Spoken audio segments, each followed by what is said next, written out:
যদি কোনো মুসলমান তার বাড়িতে ইলিশ মাছ পাক করে থাকে, গতকাল পয়লা বৈশাখকে কেন্দ্র করে যদি কোনো মুসলিম তার বাড়িতে পান্তা ভাত যদি পরিবারের সবাই খেয়ে থাকে, তাহলে আপনাকে নিয়ে আমি চিন্তিত, আপনাকে নিয়ে আমি একটু চিন্তিত। এই অবস্থা এই কারণে যে কোনো মুসলিম গতকালকে পান্তা ভাত বাড়িতে খেয়েছে, ইলিশ মাছ খেয়েছে, আমি ভয় পাচ্ছি আপনার হাসর হিন্দুর সাথে হয় কিনা।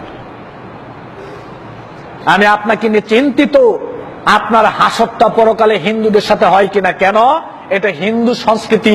আমি চিন্তিত যে পরকালে আপনি হিন্দুর সাথে থাকবেন কিনা, পরকালে হিন্দুদের সাথে আপনার হাসর হয় কিনা, এটা নিয়ে আমি ভয় পাচ্ছি।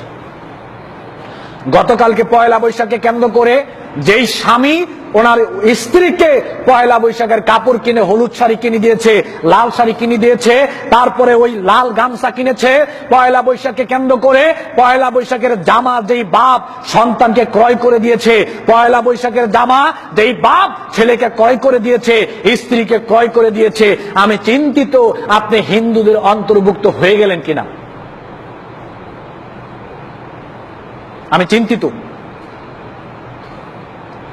পয়লা বৈশাখকে কেন্দ্র করে যেই লোক রাস্তার মধ্যে বিলবোর্ড ছাপিয়েছে, মুসলিম সন্তান, তার নাম আব্দুল্লাহ আব্দুর রহিম, ওই মুসলিম সন্তান যদি রাস্তার মধ্যে বিলবোর্ড ছাপায় পয়লা বৈশাখের শারদীয় পয়লা বৈশাখের শুভেচ্ছা, আমি চিন্তিত আপনাকে নিয়ে পরকালে আপনার হাসর হিন্দুর সাথে হয় কিনা।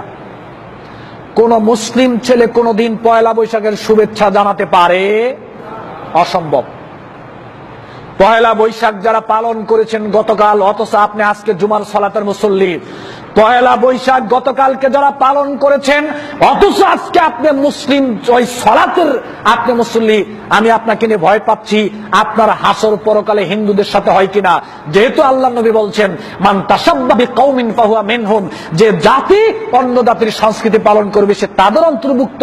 আল মানউ মা মান আহাব্বা, যে যাকে ভালোবাসবে, যার সংস্কৃতিকে যে ভালোবাসবে, তার হাসর তার সাথে হবে। বিপদে পড়ে গেছেন যারা গতকালকে পয়লা বৈশাখ পালন করেছেন। আজই আপনাকে তওবা করতে হবে।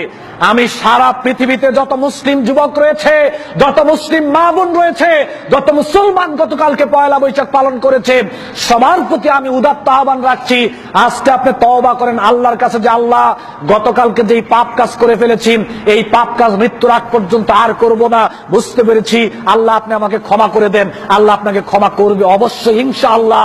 আপনি আল্লাহর কাছে ক্ষমা চান। আর যদি আল্লাহর কাছে ক্ষমা না চান, জুমার সালাত আদায় করলেও লাভ নাই। কেন আপনি পয়লা বৈশাখ মুসলিম হয়ে পালন করলেন, এর জন্য পরকালে অবশ্যই আপনাকে আমাকে জবাবদিহি করতে হবে।